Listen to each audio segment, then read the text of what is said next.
Hi, good morning, and welcome to the Djuli weekly webinar. So we like to do this weekly webinar on Tuesdays. It's meant to be at 8 a.m. London time, but you know the way meetings move around, we kind of get busy, so we have to sometimes come on early, and I've come on early, but I'll also speak quickly as well.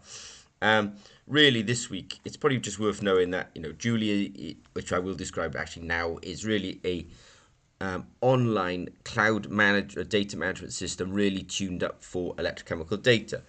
So it's sort of ZP. We're steeped in our cycle voltammetry, impedance spectroscopy, differential pulse voltammetry, square wave voltammetry, normal pulse voltammetry, pulse amperometry, I said chronoamperometry, and potentiometry, chronopotentiometry. Anyway, the list is a little endless, but we are steeped in our electrochemistry and therefore the generation of electrochemical data.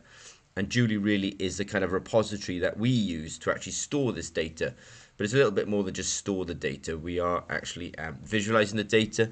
It's probably one of the best data science tools is actually looking at your data. Really can't be overemphasized. Data processing, you look at your data and you think, well, actually, it's a little bit noisy. And there's various ways of sort of filtering it. And then I shouldn't really put this last, but there's also Djuli is part of our sort of we acquire data in the lab, or we acquire data in the fields. So there's a technology out there called Sense It All that will kind of collect data and send it to the cloud. And then we have our API, our application program interface.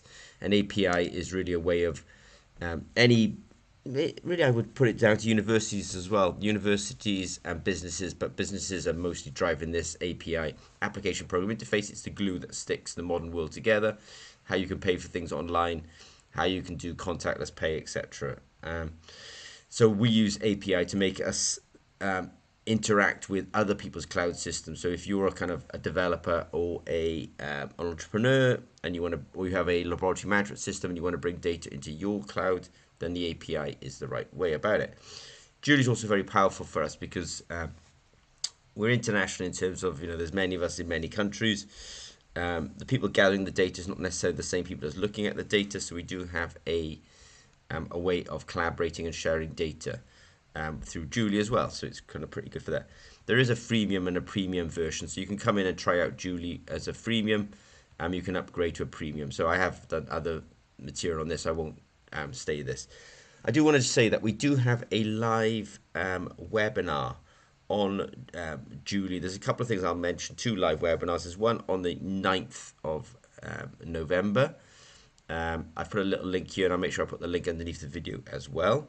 That's at it's about 1:30 Central European time, and we're doing it in partnership with our colleagues Technando in India. And it's also worth saying that we do a lot of free webinars, and these are some other free webinars that are coming up. There is a link here, and it's probably worth saying that one of those is also to a Djuli webinar in December. I think it's the 13th of December, so I hope you can also come to that. So really, not too many questions this week, really just to kind of mention that, in fact, we do have 2 live webinars coming up, so I hope people can register and come to those. Thank you. So if you see any kind of link, then I'll make sure I put it underneath the video. Otherwise, have a nice day, and don't hesitate to contact us at ZP. Okay, thanks very much.